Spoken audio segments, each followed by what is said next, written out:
నా పేరు వరలక్ష్మి అండి. ఈతపాలెం గ్రామం నుండి వచ్చాను నేను. ఇలాగా మామిడి అనురాధ అని ఆవిడ దగ్గర మేము చీటీలు వేసామండి. మామిడి అనురాధ అని ఆవిడ దగ్గర మేము చీటీలు వేసి చాలామంది నగల రూపంగా కూడా అప్పులు ఇచ్చారండి. అందరికీ తెలియకుండా ఒకరికి మోసం చేసి ఆస్తులు భారీగా కొన్నది బినామీ పేర్లతోటి.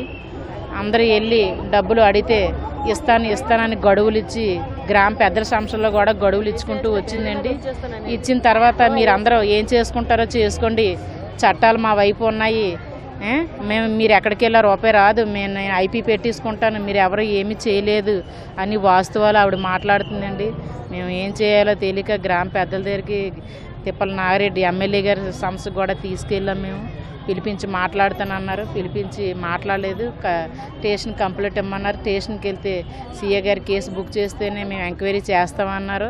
కేసు బుక్ అయిపోతే డబ్బులు రావని మా బాధ్యతలు అందరూ వెనక ఒక అడుగు వేసి స్పందనలో పెడదాం, ఒక కలెక్టర్ గారి తీసుకు వస్తామనేసి కలెక్టర్ గారి వద్దకు తీసుకొచ్చానండి.